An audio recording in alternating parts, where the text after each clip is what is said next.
Olá, seja muito bem-vindo. Você vai ver nesta edição as irregularidades que atingem os estagiários. O Ministério Público do Trabalho participa de audiência sobre direitos a trabalhadores avulsos em portos. Conheça o trabalho do MPT para garantir os direitos dos vigilantes. E ainda, prepare-se para o dia D da inclusão de pessoas com deficiência no mercado de trabalho. O Trabalho Legal é o programa do Ministério Público do Trabalho em parceria com a Associação Nacional dos Procuradores do Trabalho.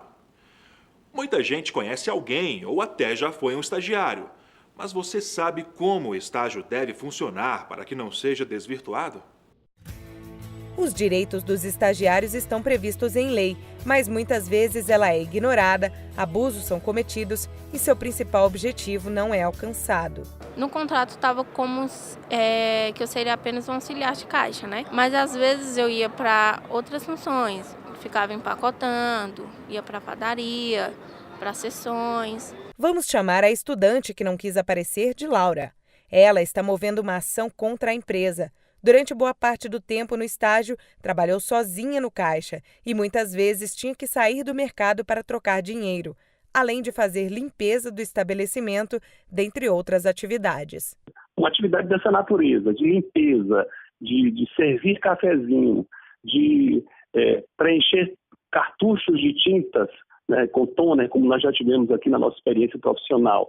Estagiários que são alocados para trabalhar como caixas, como repositores de mercadoria, como auxiliares para carregar produtos. São exemplos extraídos da vida concreta e de procedimentos do Ministério Público do Trabalho que revelam práticas fraudulentas de substituição de mão de obra a partir do uso fraudulento da lei de estágio. De acordo com a Lei 11.788, para ser estagiário é necessário estar cursando os últimos anos do ensino fundamental na modalidade para jovens e adultos, ensino médio, educação especial, profissional ou curso superior.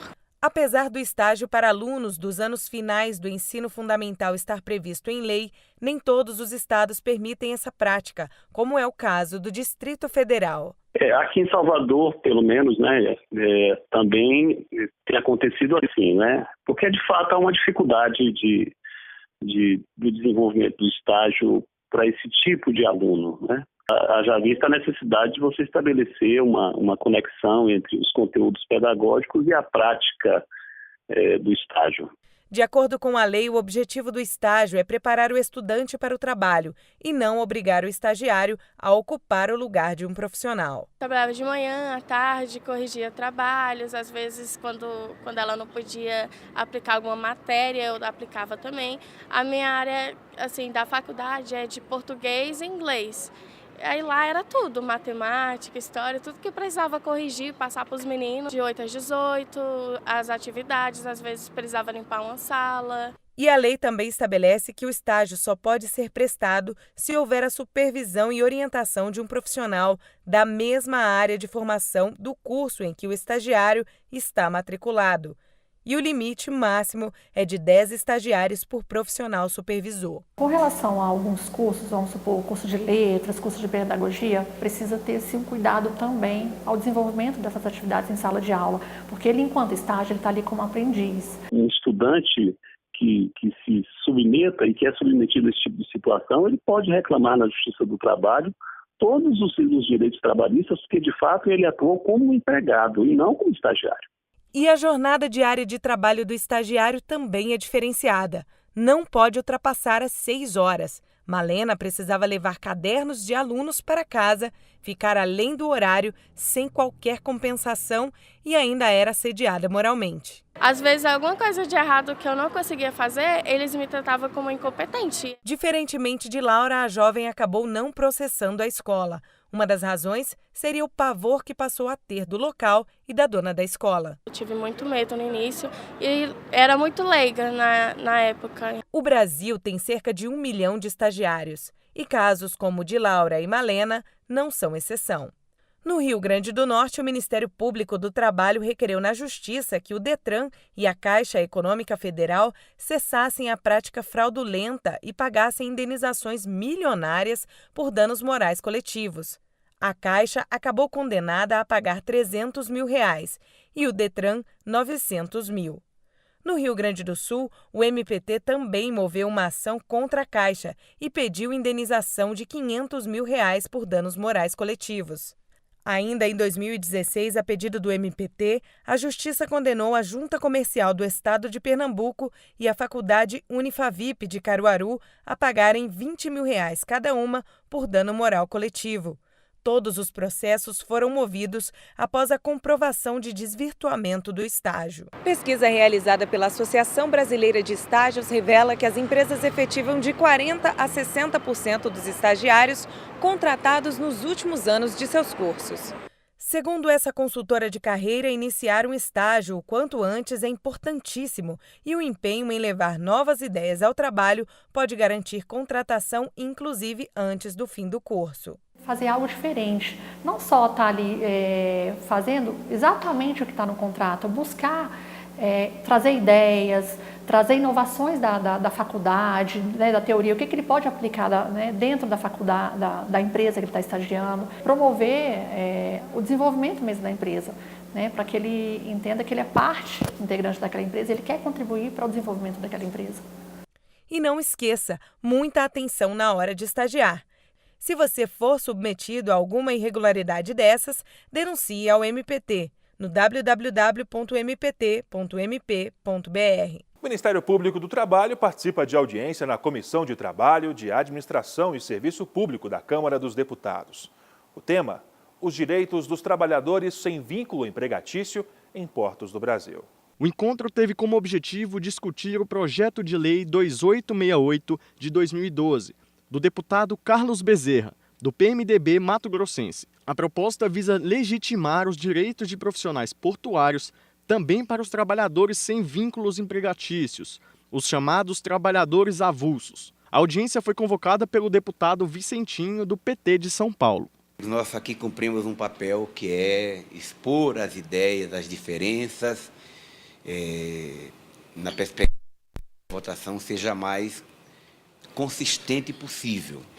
E meu papel é exatamente esse, hoje na condição de relator do projeto, porque eu passei a ser o relator em função da votação ocorrida. A proposta da medida é alterar o artigo 14 da Lei 4.860 de 1965.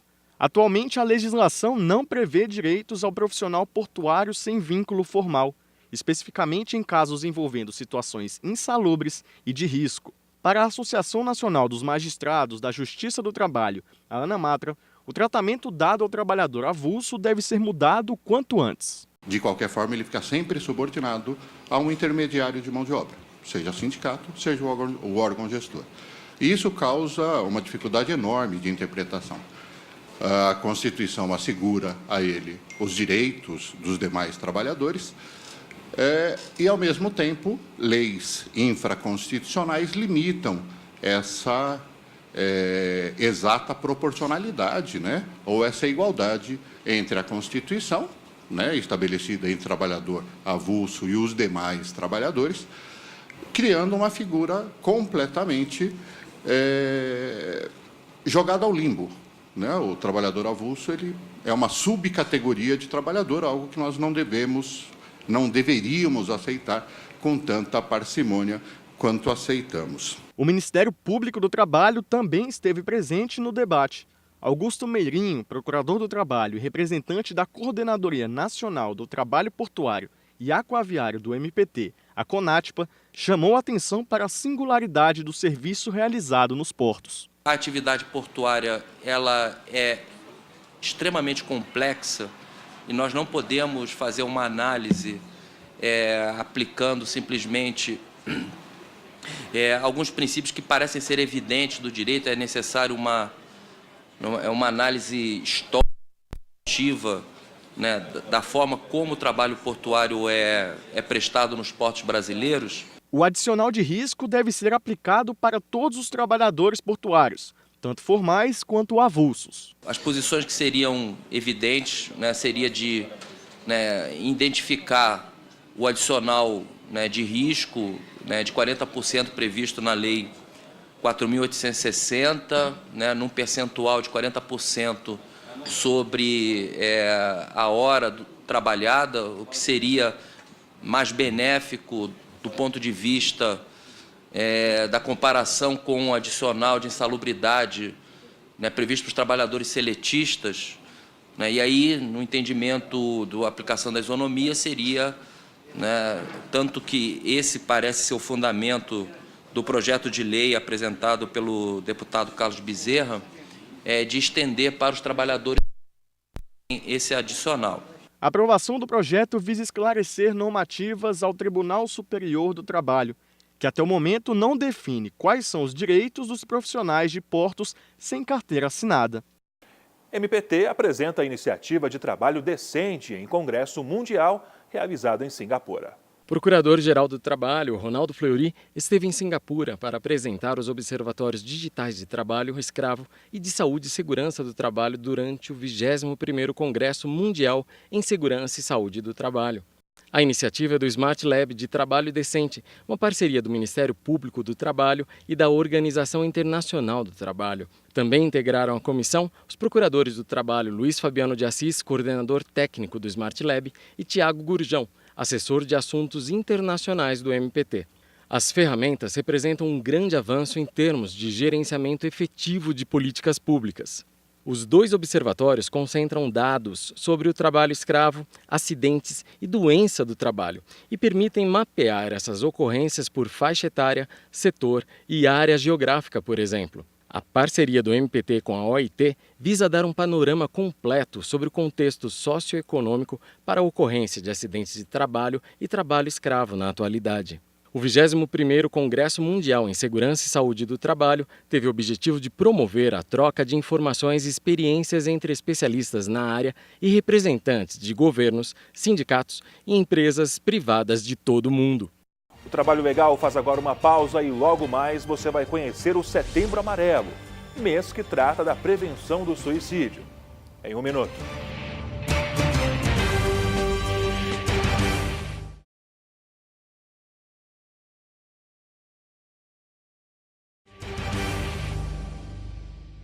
O MPT atua ativamente para garantir a integridade física e psicológica dos vigilantes, cada vez mais na linha de frente da violência.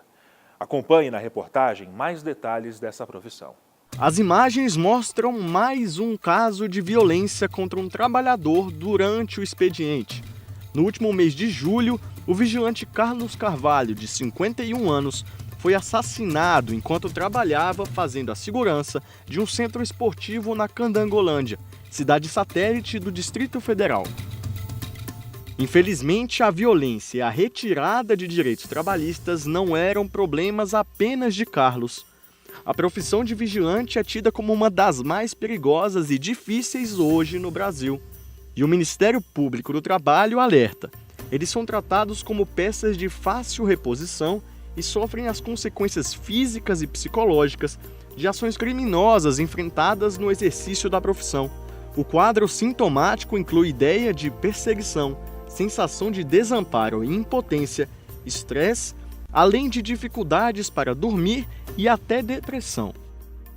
O vigilante ele tem uma função muito nobre, muito necessária para a sociedade, que é de vigilância patrimonial e a guarda de pessoas, né, a proteção de pessoas.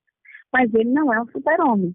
Então, este homem, sozinho, por ele estar, por exemplo, na porta de uma farmácia, na porta de um restaurante, com o avançar da criminalidade, não vai ser ele sozinho que vai conseguir afastar essa criminalidade e resolver toda a questão da segurança. Por isso é preciso que esse vigilante ele fique em posições estratégicas, ele tenha anteparos, não fique ele totalmente à mercê de receber um tiro na proteção das pessoas e dos bens que cabe ele guardar. No Rio Grande do Norte, a realidade não é diferente daqui do Distrito Federal. Com mais de 7 mil vigilantes no estado, a categoria vem sofrendo cada dia mais. De 2015 a 2017, foram 175 atentados contra vigilantes, com pelo menos 12 mortos em serviço. Somente no ano passado, foram mais de 110 armas e coletes roubados destes trabalhadores. E não é só com a violência contra os vigilantes que o MPT tem se preocupado. O Ministério Público do Trabalho tem atuado tanto para preservar as condições de saúde e segurança na execução do trabalho do vigilante, quanto a assegurar o pagamento das verbas devidas e dos vínculos de emprego nesse tipo de contratação. Nós temos situações muito graves em relação ao trabalho do vigilante, porque as jornadas excessivas de trabalho, é muito desgaste físico e mental desse trabalhador que necessita, mais do que qualquer um outro, ter a sua rigidez física e mental preservada. Para mudar esse cenário, o MPT firma um termo de ajuste de conduta com as empresas. Caso a medida não seja cumprida, são ajuizadas ações civis públicas para obrigar as empresas a cumprirem as leis trabalhistas.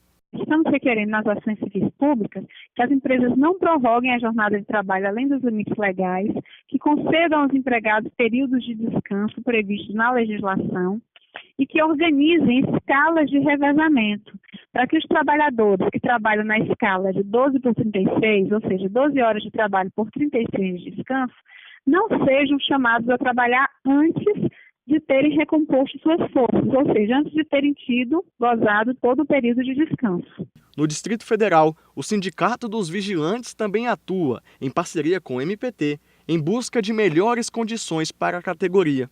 Uma delas é a lei distrital que estabelece a obrigatoriedade de uma cadeira especial para os serviços dos vigilantes que trabalham em agências bancárias. O sindicato fez uma denúncia para o Ministério Público, fizemos um levantamento de quantas agências o vigilante ficava em pé, o tempo que ele ficava em pé, e aí nós denunciamos para o Ministério Público. Na época as empresas foram acionadas, tá? E tivemos os êxitos de colocar cadeira para o vigilante sentar nas agências bancárias. Tá certo? É uma cadeira padrão para o vigilante bancário, onde envolveu, para chegar ao modelo dessa cadeira, 3 engenheiros do trabalho, foi engenheiro do trabalho do sindicato, das empresas que prestavam serviço nas agências bancárias naquela época e do Ministério Público, onde acharam um modelo adequado para o vigilante sentar, entendeu? Sem sair da sua posição de operacional, entendeu? E o trabalho do sindicato continua para aplicar as mesmas condições aos vigilantes do ramo hospitalar. A ideia é dar uma cadeira ergonômica também para quem trabalha em hospitais. A ação é feita em conjunto com a Procuradoria do Trabalho da 10ª Região. E você vai conhecer agora uma campanha de conscientização sobre um tema ainda tabu na sociedade: como prevenir o suicídio. Conheça agora o Setembro Amarelo. A campanha para a conscientização da sociedade sobre a importância da prevenção do suicídio no Brasil e no mundo é conhecida como Setembro Amarelo. De acordo com a Organização Mundial da Saúde, OMS, a cada 40 segundos, uma pessoa morre nessas circunstâncias no mundo. E no Brasil, a realidade é a cada 40 minutos. O Setembro Amarelo ele foi instituído pela Organização Mundial da Saúde há mais ou menos 6, 7 anos atrás. E o CVV abraçou a causa. Não só o CVV, o Conselho Federal de Psicologia, o Conselho Federal de Medicina, a Associação de Psiquiatria. Mas o CVV, como trabalha com a prevenção e o apoio emocional, abraçou esta causa. Falar sobre o tema é um bom começo para evitar o aumento desse índice. O suicídio pode ser diminuído, o número de pessoas, que nós podemos aliviar a dor e o sofrimento do outro, nos colocando à disposição, escutando o outro, sem julgamento. O CVV, Centro de Valorização da Vida, atende diversas situações de risco. São 52 anos de trabalho para ajudar pessoas que muitas vezes chegaram ao limite. Mês passado nós atendemos 1.734 pessoas, só em Brasília, ligou para o CVV para conversar, para desabafar. Estresse, pressão no trabalho, assédio moral e sexual e ambiente hostil, tudo isso pode ser desencadeadores de doenças mentais, que inclusive pode levar à morte. É o que diz esse psiquiatra sobre os problemas gerados pelo ambiente de trabalho. Expressões no trabalho, perda de cargo, demissão mesmo, ou pressões mesmo por resultado muito forte, podem fazer a pessoa piorar a ponto de não ver uma outra solução, não achar que um tratamento pode ser eficaz, por exemplo, e cometer uma tentativa de suicídio. e dá dicas de como as pessoas podem identificar colegas com algum tipo de transtorno. A pessoa vai se isolando dos colegas, ela vai ficando menos, com a capacidade menor de enfrentar críticas, ela evita as pessoas de uma forma geral, conversa menos. O procurador do trabalho, Leonardo Osório Mendonça, destaca. Atualmente, uma das maiores causas de adoecimento dos ambientes de trabalho de uma forma geral, no Brasil e no mundo todo, diz respeito ao adoecimento por doenças relacionadas à saúde mental. O MPT trabalha a prevenção ao suicídio com foco nos setores com maiores índices de violações à saúde e à segurança do trabalho. O Ministério Público do Trabalho tem procurado atuar, principalmente em empresas do setor de telemarketing, empresas do setor bancário, para evitar que trabalhadores nesses setores e em vários outros adoeçam, tenham problemas relacionados à saúde mental. Hoje, infelizmente, por conta do excesso de atribuições, excesso de cobrança, estabelecimento de metas abusivas. Um estudo da UNB revela que a cada 2 dias, um bancário tenta suicídio e a cada 20 dias, no país, um consegue consumar o ato. Situações de cobrança de metas abusivas no trabalho também podem ser prejudiciais e até fatais. Qualquer situação que cause algum tipo de abalo na saúde mental do trabalhador, da pessoa geral, pode fazer com que a pessoa tenha essa posição extrema de tentar tirar sua própria vida. Esse assunto tabu hoje já é mais debatido na sociedade. E uma coisa é certa: existem saídas. A gente tem várias formas de tratar a depressão hoje em dia. A gente tem, com o psiquiatra, a gente tem o tratamento medicamentoso, a gente tem o tratamento com estimulação magnética transcraniana, que é uma forma não medicamentosa de tratar, e tem o tratamento também com o psicólogo, utilizando a psicoterapia, que ajuda a enfrentar os estressores específicos que estão motivando aquela piora do indivíduo.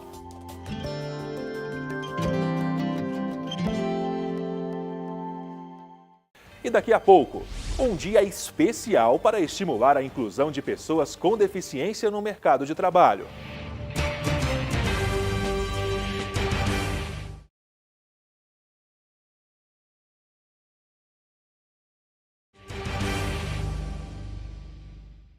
Procurador-Geral da República ajuiza a primeira ação no Supremo contra pontos da reforma trabalhista. A pedido do Ministério Público do Trabalho, a Procuradoria-Geral da República entrou com ação direta de inconstitucionalidade, com pedido de liminar contra a reforma trabalhista no Supremo Tribunal Federal. O processo é contra o artigo 1º da Lei 13.467, de 2017, que aprovou a reforma no Congresso Nacional.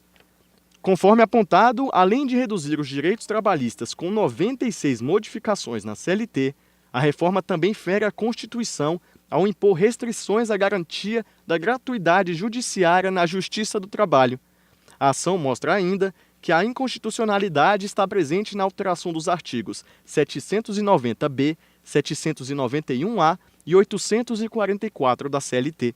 Com as mudanças, fica a cargo daquele que perde uma ação o dever de arcar com os custos do processo e honorários advocatícios.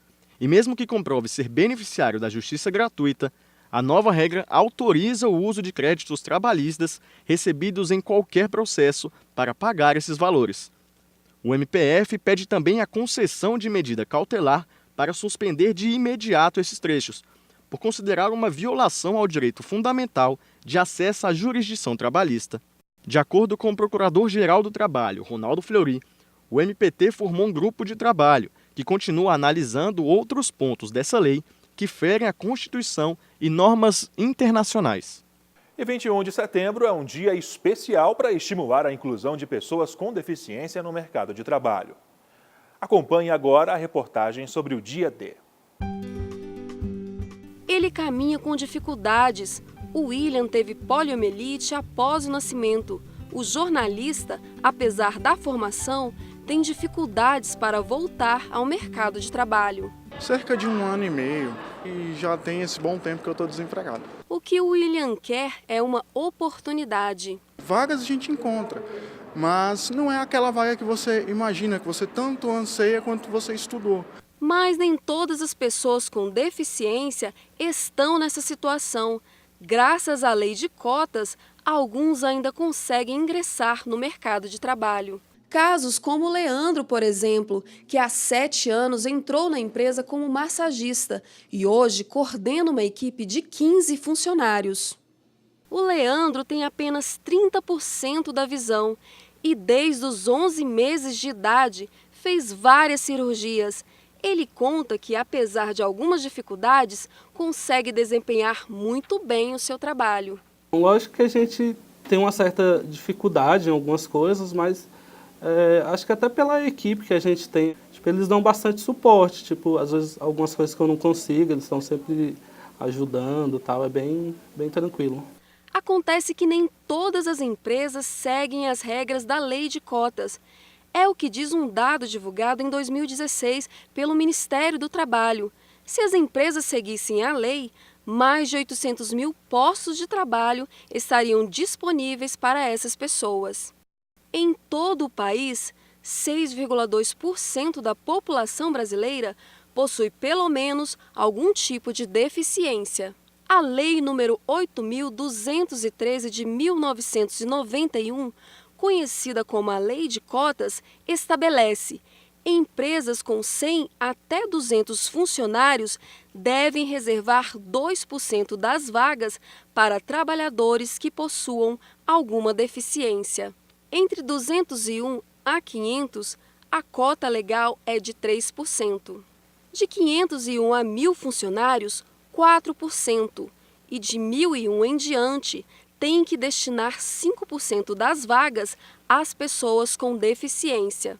Para o Ministério Público do Trabalho, o Brasil ainda está apenas no começo da inclusão.